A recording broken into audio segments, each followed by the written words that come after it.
हाँ, तो जय हिंद साथियों। अपन राजस्थान के आर्ट एंड कल्चर के अंदर स्टार्ट करते हैं। राजस्थान के अंदर रिवाज और कुप्रथाएं।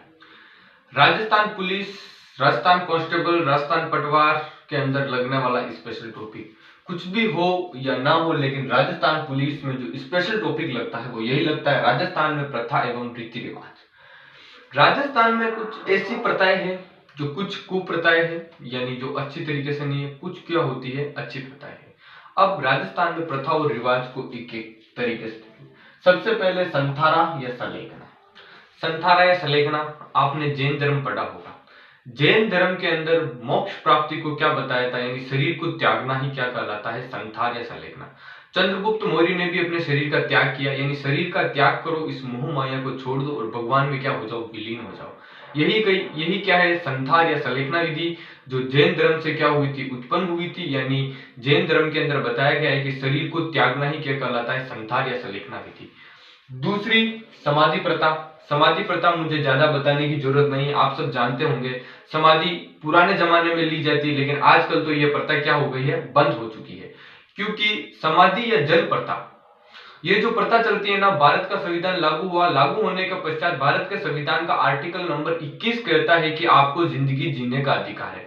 अगर आप आत्महत्या भी करते हो, सुसाइड भी करते हो और आपका सुसाइड असफल हो जाता है, तो आईपीसी की धारा 309 के तहत आप पे केस दर्ज हो सकता है आत्महत्या का। क्योंकि आपकी जान देश के लिए बहुत कीमती है। मतलब आपकी जो जिंदगी है ना, वो देश के लिए बहुत इंपॉर्टेंस रखती है। आप देश का एक अभिन्न हिस्सा हो। या तो आप बेरोजगार हो या कैसे भी हो, बेरोजगार हो तो जनगणना में काम आओगे, रोजगार हो तो देश का जीडीपी में आपका सहयोग है। तो आपकी जान देश के लिए क्या है, कीमती है। तो समाधि, समाधि यानी जल प्रथा, यानी जल समाधि या भूमि समाधि, या आप जल में समाधि लोगे या भूमि में लोगे। एक तरीके से कानून के नजरिए से देखा जाए तो ये क्या होती है, आत्महत्या होती है।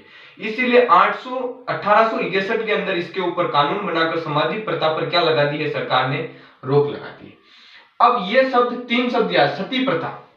सती प्रथा सब जानते हैं, सती प्रथा के नाम से वो एक्सप्लेन कर सकते हैं। लेकिन अनुमरण और सहमरण, सती प्रथा अनुमरण या सहमरण, सहमरण का मतलब क्या होता है, साथ में मरना।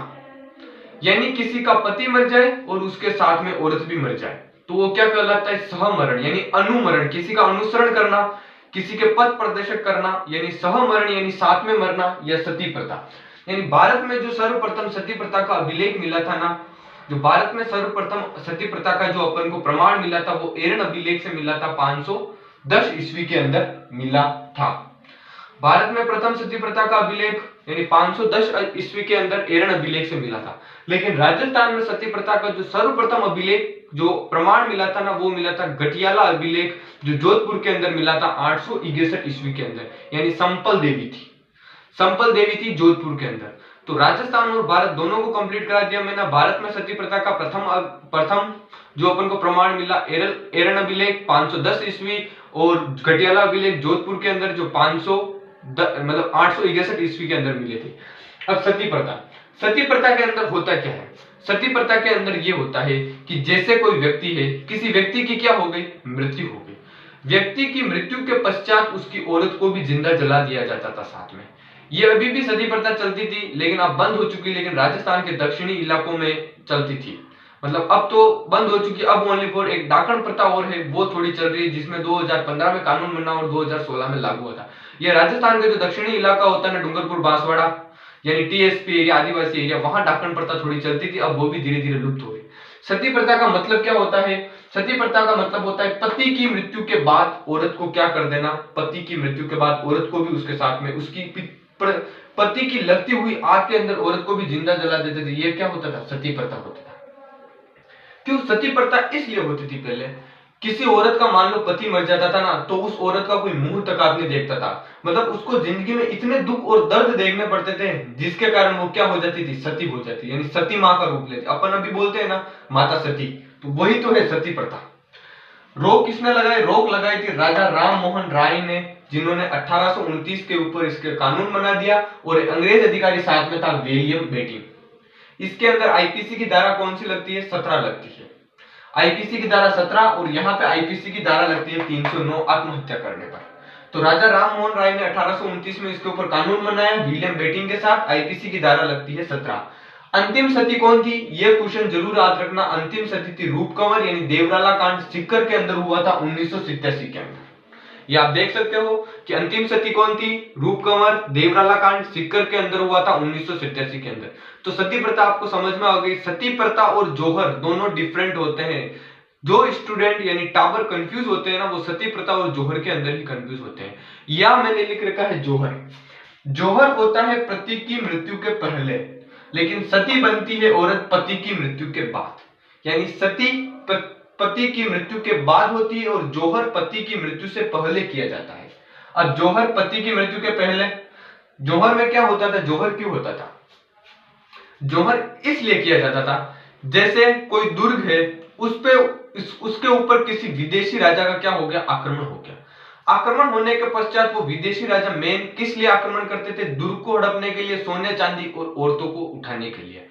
अगर उस दुर्ग में राजा सभी मारे जाते हैं, औरतें अगर जौहर नहीं करती, तो वो जितने भी राजा थे, यानी जो भी विदेशी आक्रमण, जिस राजा ने विदेशी आक्रमण किया, वो उस जो मतलब उस राज्य की जो रानियां थी, औरतें थी, उनको उठा उठा कर ले जाते और अपने यहाँ रखेल बना के रखते, उनको वेश्यावृत्ति में धकेल देते, अपने यहाँ रखेल रखते थे।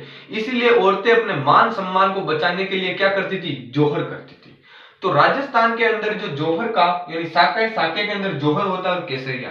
केसरिया का मतलब तो पुरुष होते हैं जो केसरिया सापा धारण करते हैं, फिर बाद में एक ही कसम खाते हैं, या तो मरेंगे या मारेंगे। और औरतें अग्निकुंड तैयार करती है। जैसे ही पता चलता है कि जौहर मतलब साका स्टार्ट हो गया है, औरतें आग में कूद जाती है और पुरुष उस अपने मतलब जिससे आक्रमण कर रहे हैं ना, उससे आक्रमण करते हैं या लड़ाई करते हैं, या तो मरेंगे या मारेंगे। बस राजस्थान के अंदर जो प्रथम जौहर हुआ था ना, वो रणथंभौर के अंदर हुआ था। राजस्थान के अंदर प्रथम जौहर रणथंभौर में हुआ था। उस समय राजा था हमीर, आक्रमण किया था अलाउद्दीन खिलजी ने आक्रमण किया था। कब किया था, 1301 के अंदर। राणा हमीर की जो पत्नी थी ना, पत्नी थी रानी रंदे, उसने किया था। यानी ये राजस्थान का प्रथम जौहर था। राजस्थान का प्रथम जल जौहर पूछे तो रणथंभौर वाला था 1301 में। राजस्थान का दूसरा जौहर यानी ये प्रथम अग्नि जौहर कौन सा है, चित्तौड़ का है। प्रथम जल जौहर कौन सा है, रणथंभौर का है, सवाई माधोपुर के अंदर। प्रथम अग्नि जौहर चित्तौड़ में हुआ था, यह भी 1303 के अंदर हुआ था। अलाउद्दीन खिलजी ने आक्रमण किया था रतन सिंह की पत्नी रानी पद्मिनी या पद्मावती, जिसकी तारीफ हीरामंद तोता करता था। उस युद्ध के अंदर गोरा और बादल दो वीर सैनिक शहीद हो गए थे, वीर सेनापति थे गोरा और बादल, ये दोनों भी शहीद हुए थे। ये साका हुआ था 1303 के अंदर। यानी राजस्थान में साके हुए 1303 वाला साका अलाउद्दीन खिलजी के कारण हुआ था। कहां हुआ था, रणथंभौर दुर्ग। रणथंभौर दुर्ग का है सवाई माधोपुर के अंदर। 1301 वाला 1303 वाला साका हुआ था चित्तौड़गढ़ दुर्ग। चित्तौड़गढ़ दुर्ग के अंदर कौन था शासक, रतन सिंह था, आक्रमण किया था अलाउद्दीन खिलजी ने। फिर हुआ था 1308 वाला शाखा, ये हुआ था सिवाना बाड़मेर के लिए हुआ था। फिर हुआ था 1311 वाला शाखा, ये हुआ था जालोर दुर्ग के लिए। राजस्थान के 3 शाखे लगातार 1301, 1308, 1301, 1303, 1308, 1311, यानी राजस्थान के 3 लगातार शाखे अलाउद्दीन खिलजी के कारण हुए थे राजस्थान के अंदर। तो आपको जौहर भी समझ आ गया, पति की मृत्यु के पहले किया जाता है। तो ये राजस्थान की कुछ कुप्रथाएं थी। संथार या सलेखना यानी शरीर को त्यागना जैन धर्म के अंदर। समाधि प्रथा, जल समाधि या भूमि के अंदर लीजिए, कुछ भी हो, आत्महत्या है 1861 में कानून में। अनुमरण या सहमरण या सती प्रथा, पति की मृत्यु हो गई उसके बाद उसको भी जिंदा जला देना। अंतिम सती, रूप कंवर, देवराला कांड, सीकर, रोक 1829, राजा राम मोहन राय विलियम बेटिंग के साथ। जौहर पति की मृत्यु के पहले होता था। राजस्थान का प्रथम जौहर रणथंभौर 1301 के अंदर। राजस्थान का प्रथम अग्नि जौहर चित्तौड़गढ़। राजस्थान का प्रथम जल जौहर रणथंभौर 1301 और प्रथम अग्नि जौहर चित्तौड़गढ़ 1303। यह आपके सती मतलब राजस्थान की कुप्रथाओं का पहला पार्ट खत्म होता हुआ। हाँ, तो जय हिंद साथियों, अपन पढ़ रहे थे राजस्थान के प्रथा एवं रीति रिवाज। प्रथा एवं रीति रिवाज के अंदर मैंने संतार या सलेखना कंप्लीट करवा दिया, आपकी सती प्रथा कंप्लीट करवा दिया, आपका जौहर कंप्लीट करवा दिया और आपकी समाधि प्रथा कंप्लीट करवा दिया। अब 4 प्रथा हो चुकी है, 5वीं प्रथा देखते हैं, बाल विवाह। बाल विवाह से आप सभी परिचित होते होंगे, मतलब आप सभी परिचित हैं। बाल विवाह राजस्थान में सबसे अधिक कब होते हैं, आका तीज का जो हवा निकलता है ना विवाह का, उसमें सबसे बाल विवाह होते हैं। क्योंकि एक खासियत है आका तीज के हवे की, आका तीज का जो शादी का मुहूर्त निकलता है उसमें न तो कुंडली मुंडली कुछ नहीं देखा जाता। आपका किसी भी दिन अगर शादी का मुहूर्त नहीं मिलता है तो आका तीज के दिन आप शादी कर सकते हो, क्योंकि इस दिन मुहूर्त देखने की आवश्यकता नहीं है या मुहूर्त मिलाने की आपको आवश्यकता नहीं है। बाल विवाह, बाल विवाह राजस्थान में होता क्यों है? दो तरीके से होता है बाल विवाह। सबसे पहले बाल विवाह का कारण क्या है? पहला कारण यह होता है कि घर में कोई बुढ़े दादा दादी है, वो यही बोलते हैं कि मैं अगर मेरे पोता पोती की शादी देख लूं तो मेरे जी खुश हो जाए, मर तो खुश हो जाऊं। तो बापड़ा बेचारा माँ बाप, माँ का दादा दादी यानी अपने माँ बाप की खुशी के लिए अपने जो छोटे बेटे बच्चे बच्ची होते हैं ना, उनके क्या करवा देते हैं? शादी करवा देते हैं। यानी मैक्सिमम दादा दादी यही बोलते हैं कि मेरे अगर पोता को मैं ब्याह देख लूं तो मैं राजी राजी मरू, मारा जीवन कहीं लाग जावे, शांति लाग जावे। तो बेचारे माँ बाप उन बच्चे बच्चों की जल्दी क्या करवा देते हैं? शादी करवा देते हैं। ये बाल विवाह का राजस्थान में सबसे प्रमुख कारण माना जाता है। इसी कारण राजस्थान में बाल विवाह ज्यादा करवाया जाता है। 25 वर्ष आदमी परिपूर्ण होता है, यानी अगर मनुष्य की साइंस यानी अपन मान लो अगर साइंस के अनुसार भी देखें ना तो 25 वर्ष की एज के अंदर इंसान क्या होता है? पूरी तरीके से कंप्लीट हो जाता है। यानी 25 वर्ष से पहले पहले वो चार आश्रम से गुजरता है, जाता मतलब 4 आश्रम से गुजरता है, वो चारों क्या हो जाते हैं? कंप्लीट हो जाता है। यानी 25 वर्ष की उम्र 25 से लेकर 30 वर्ष की उम्र के अंदर इंसान रिप्रोडक्टिव रूप से क्या रहता है? फिट रहता है। उसमें एकदम मतलब सही क्वांटिटी में स्पर्म का भी क्या होता है? निर्माण होता है। तो अपने वेदों के अंदर भी लिखा हुआ है कि 25 वर्ष की से 30 वर्ष की आयु में अगर आप बच्चा पैदा करते हो तो वो बच्चा क्या होता है? एकदम स्वस्थ बच्चा पैदा होता है, न तो मानसिक रूप से बीमार होगा, न फिजिकली न मेंटली रूप से। तो जो शादी की उम्र अब भारत सरकार ने निकाली है, भारत सरकार ने लड़कियों की उम्र भी अब 21 वर्ष कर दी है।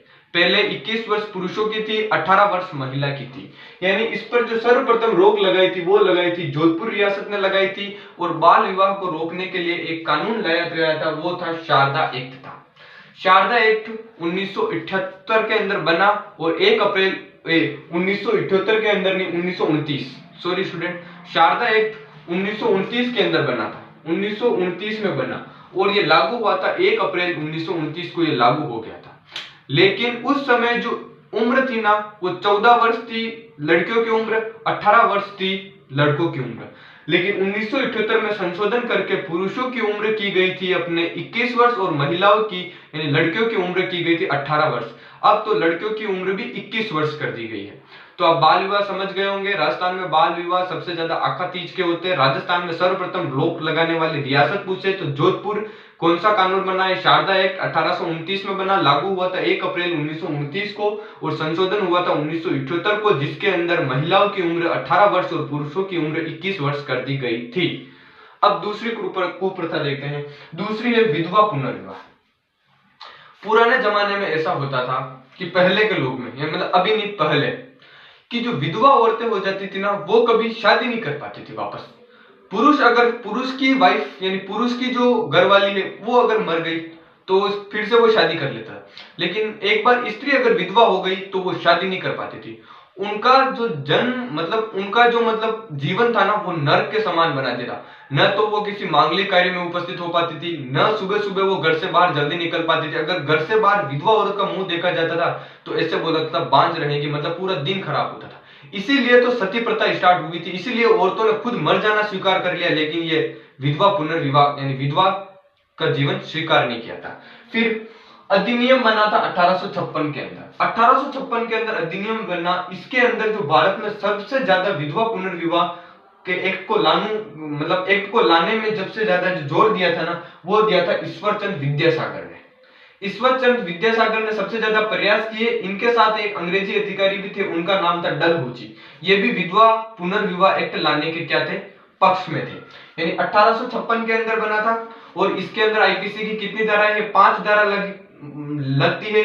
और इस समय अंग्रेजी बना तो डलहौजी के टाइम था लेकिन लागू हुआ था लॉर्ड कैनिंग के समय। तो ये कैनिंग के समय क्या हुआ था? लागू हुआ था। तो विधवा पुनर्विवाह आप समझ गए होंगे। विधवा पुनर्विवाह के अंदर एक ही बात है कि विधवा पहले विवाह नहीं कर सकती थी। 1856 में एक्ट बना, ईश्वरचंद विद्यासागर, डलहौजी, कैनिंग और आईपीसी की धारा 5। 7वां दहेज प्रथा।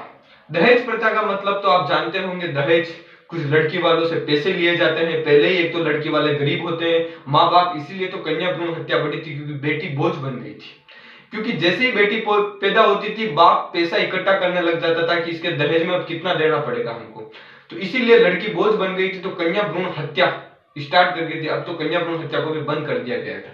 दहेज प्रथा का अधिनियम बना था 1961 के अंदर। 1961 में इसका अधिनियम बन गया। अब दहेज प्रथा एक कानूनी अपराध है, दहेज लेना। आप भी हो सके तो अपनी वाइफ से दहेज की डिग्री मत मांगना, अपने ससुराल वालों से दहेज मत मांगना, उससे अपने वाइफ की पढ़ी लिखी यानी किसी डिग्री मांगना कि डिग्री चाहिए हमें दहेज के अंदर। दापा मूल्य भी यही होता है, वधू का मूल्य, यानी जैसे कोई लड़की होती है, किसी लड़की से शादी करवाते, कोई लड़का है उसकी शादी नहीं हो रही है, तो फिर वो लड़की वालों को पैसे देता है, जैसे 5 लाख रुपए दिए और लड़की आप हमें दे दी है। यानी एक तरह से लड़की का क्या किया जाता था, मोल किया जाता था, यानी तस्करी माना जा सकता है। यह लिख रखा है संविधान के आर्टिकल नंबर 29 के अंदर, यानी आप तस्करी नहीं कर सकते हो, यानी तस्करी नहीं कर सकते हो। लड़की की क्या की जाती थी, तस्करी की जाती है, यानी वधू मूल्य, दापा मूल्य याद रखना। राजस्थान पुलिस के एग्जाम के अंदर बहुत बार पूछा जा चुका है। ये बिलों के अंदर भी ज्यादा होता है दापा मूल्य का मतलब होता है वधू का क्या लिया जाता था, पैसा क्या था। डाकन प्रथा आप जानते हो, पहले पुराने जमाने में तांत्रिक बाबा बहुत ज्यादा होते थे। किसी लड़की पर मतलब कोई लड़की ज्यादा खूबसूरत है, कुछ है, मतलब ज्यादा ही वो मतलब पढ़ने में होशियार थी, कुछ होती थी, तो मतलब जो जलने वाली औरतें थी वो यही बोलती थी कि तू डाकण है, तेरे आने से घर में ये हो गया। जैसे कोई नवी दुल्हन आई और उस घर के अंदर किसी सदस्य की मृत्यु हो गई, 2 साल बाद फिर एक सदस्य की मृत्यु हो गई, तो फिर उसको डाकण बना दिया जाता है। तेरे अशुभ पग आने से ही घर के अंदर क्या होने लगा, सर्वनाश होने लगा, तू डाकण है। फिर वो तांत्रिक को बुलाते थे, ऐसे करते थे, मतलब औरतों की जिंदगी को नरक बना के रखा था इस डाकण प्रथा ने भी। सबसे सर्वप्रथम रोक लगाई थी वो 1853 में मेवाड़ बिलकोर ने रियासत ने क्या लगाई थी, रोक लगाई थी। राजा थे स्वरूप सिंह, रोक लगाने वाले। ये इस राजा का नाम जरूर आप याद रखना, महाराजा स्वरूप सिंह थे, जिन्होंने स्वरूप सागर का निर्माण करवाया था, रोक लगाई थी। इसका एक्ट कब बना, 2015 के बना एक्ट बना, लागू 2016 में हुआ था। अभी आप देख सकते हो 2022 चल रहा है, 15 और 16 यानी ज्यादा अंतर नहीं है। यानी अभी भी ये दक्षिणी राजस्थान के अंदर चलती है। दक्षिणी राजस्थान में कौन कौन से जिले आते हैं, डूंगरपुर, बांसवाड़ा, चित्तौड़, भीलवाड़ा, उदयपुर, सिरोही, ये जिले आते हैं। यानी डाकन प्रथा, यानी महिलाओं को डाकन घोषित कर दिया जाता, मेंटली रूप से उन्हें क्या कर दिया जाता, डिग्रेड कर दिया जाता था। इसके ऊपर कानून बना दिया गया है, एक्ट लाया 2015 के अंदर, लागू किया 2016 के अंदर। दक्षिणी राजस्थान में चलती एक चारी प्रथा चलती है। चारी प्रथा मेन तो भीलवाड़ा और टोंक में चलती, इसके अंदर भी यही है, कन्या क्या करते थे, मूल्य लेते थे, यानी लड़कियां बेचते थे। माँ बाप के अगर 5 लड़कियां होगी, उनकी शादी करवानी है, और माँ बाप अगर मान लो गरीब है, पैसे नहीं है उनके पास, तो लड़के वालों से क्या लेते थे, पैसे लेते थे और लड़की को उनके घर में बेच दिया, मतलब लड़की को बेचा जाता। तो दापा मूल्य और चारी मूल्य दोनों सेम ही होते हैं। ये आपके राजस्थान के कुप्रथा 10 कुप्रथा आपके कंप्लीट होती हुई।